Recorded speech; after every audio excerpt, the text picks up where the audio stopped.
அனைவருக்கும் வணக்கம். தெய்வீக பலன்கள் சேனல் சார்பாக தங்களை அன்புடன் வரவேற்கிறோம். இன்று நம் காணொளியில் காண விரும்புவது பணத்தை திருக்கிவிடும் நவ பஞ்சம யோகத்தால் பணத்தை அள்ளப் போகும் 7 ராசிக்காரர்கள் யார் என்பதை பற்றி இந்த காணொளியில் பார்க்கலாம். வாருங்கள் காணொளிக்கு செல்லலாம். மறக்காமல் ஒரு சப்ஸ்கிரைப் செய்யவும். சனி பகவான் ஆயுள் காரகன் என்றும் ஒழுக்கம், கடின உழைப்பு, பொறுமை மற்றும் நீதியின் அடையாளமாக விளங்குகிறார்.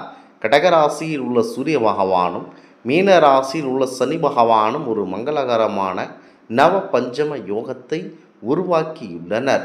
2 கிரகங்களும் ஒன்றுக்கொன்று 5ஆம் மற்றும் 9ஆம் வீடுகளில் இருக்கும்போது நவ பஞ்சம யோகம் உருவாகும் என ஜோதிட சாஸ்திரம் கூறுகிறது.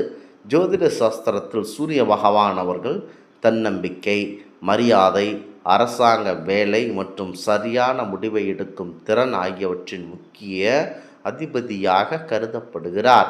மறுபுறம் சனி பகவானோ கடின உழைப்பு, ஆயுள் மற்றும் ஒழுக்கம், பொறுமை மற்றும் நீதியின் அடையாளமாக இருக்கிறார். ஆகஸ்ட் 7, 2026 முக்கியமாக கடகராசியில் உள்ள சூரிய பகவானும் மீனராசியில் உள்ள சனி பகவானும் ஒரு மங்களகரமான நவபஞ்ச யோகத்தை உருவாக்கினர். 2 கிரகங்களும் உருண்டு கொண்டு 5ஆம் மற்றும் 9ஆம் வீடுகளில் இருக்கும்போது நவ பஞ்சம யோகம் உருவாகிறது.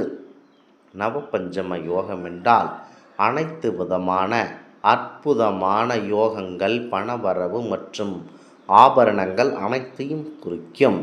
வாழ்க்கையில் சரியான திசையை தேர்ந்தெடுப்பதற்கும் எதிர்கால திட்டங்களை வகுப்பதற்கும் தொழில் முன்னேறுவதற்கும் இந்த நேரம் மிகவும் மங்களகரமானதாக கருதப்படுகிறது. கடின உழைப்பின்றி குறுக்கு வழிகள் பின்பற்றுவதற்கு பதிலாக உண்மையான ஆர்வத்துடன் வெற்றியை அடைய இந்த நேரம் நம்மை தூண்டுகிறது. நவ பஞ்சம யோகம் மேஷம் முதல் கன்னி வரை என்னென்ன தாக்கத்தை ஏற்படுத்தும் என தெரிந்து கொள்ளுங்கள். முதலாவதாக மேசம் ராசி நண்பர்கள். சூரிய பகவான் மற்றும் சனி பகவான் நவபஞ்சம யோகம் உங்கள் சிந்தனைக்கு ஒரு புதிய திசையை வழங்குகிறது. 4ஆம் வீட்டிற்கு வீடு, மகிழ்ச்சி, சொத்து சம்பந்தப்பட்டதும் 12ஆம் வீட்டிற்கு செலவுகள், வெளிநாட்டு விவகாரங்கள் மற்றும் ஆன்மீகம் சம்பந்தப்பட்டது. இடையேயான இந்த தொடர்பு படிக்கும் எதிர்கால தொழில் திட்டங்களுக்கு மிகவும் நல்லது. மாணவர்கள் போட்டிகளில் மிக சிறப்பாக செயல்படுவார்கள். அலுவலகத்தில் உங்கள் தொடர்ச்சியான கடின உழைப்பு அனைவருக்கும் மகிழ்ச்சியை ஏற்படுத்தும். முக்கியமாக நீங்கள் சூரிய பகவானுக்கு தினமும் தண்ணீர் சமர்ப்பிக்க வேண்டும். அடுத்ததாக ரிஷபம் ராசி நண்பர்கள். இது 3ஆம் வீடாகும். இந்த தைரியம், தகவல் தொடர்பு மற்றும் இணைய உடன்பிறப்புகள் சம்பந்தப்பட்டது இந்த 3ஆம் வீடாகும். முக்கியமாக 11ஆம் வீடு லாபம் மற்றும் ஆசைகள் சம்பந்தப்பட்டது ஆகியவற்றின் இந்த சேர்க்கை உங்கள் குடும்ப பொறுப்புகள் அதிகரிக்கக்கூடும். நிலம் மற்றும் சொத்து தொடர்பான விஷயங்களில் அவசரப்பட வேண்டாம். உங்கள் குடும்ப உறுப்பினர்கள், சகோதரிகள் பேசும்போது மனதை அமைதியாக வைத்திருங்கள். இது தேவையற்ற பதற்றத்தை தானாகவே நீக்கிவிடும்.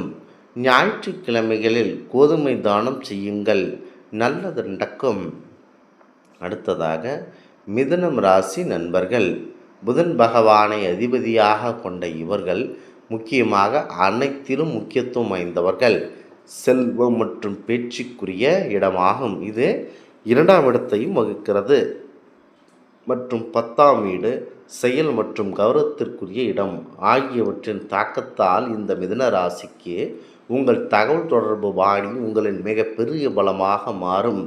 வியாபாரம், ஒப்பந்தங்கள், சந்தைப்படுத்துதல், எழுதுதல் மற்றும் படித்தல் ஆகியவற்றின் உங்களுக்கு மிகச்சிறந்த பலன்கள் கிடைக்கும்.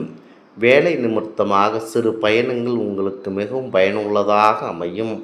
ஆதித்ய ஹிருதய ஸ்தோத்திரத்தை தவறாமல் பாராயணம் செய்து வந்தீர்கள் என்றால் உங்களுக்கு நல்லது நடைபெறும்.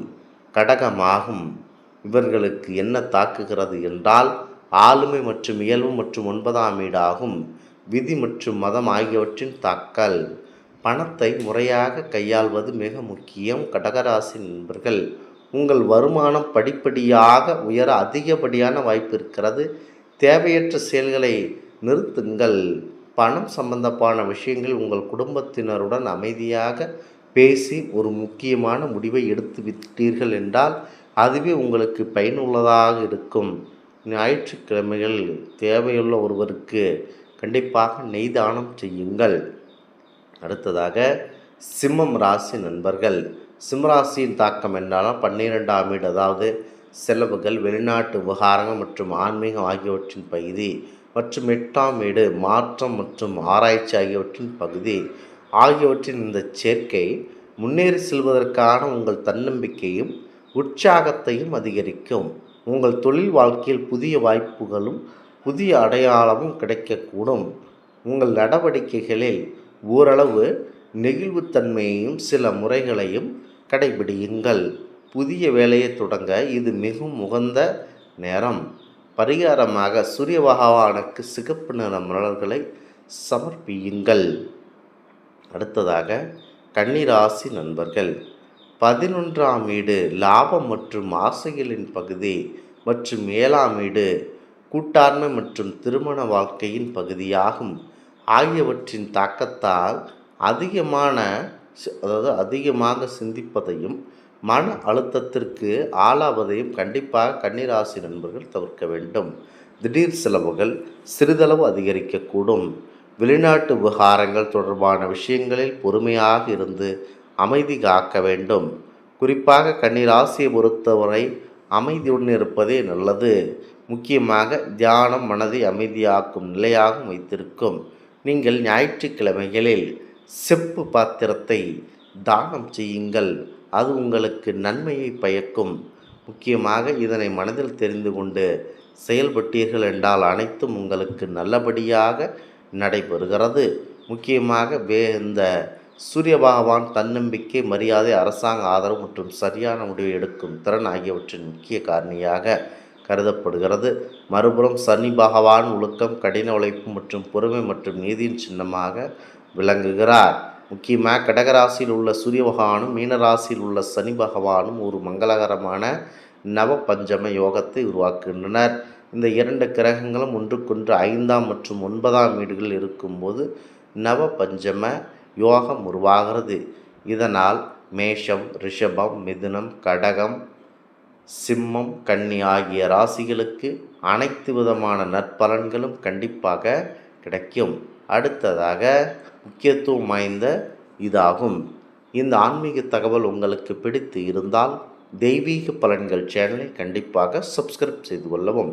மீண்டும் ஒரு நல்லதொரு காணொளியில் உங்களை சந்திக்கிறோம். நன்றி, வணக்கம்.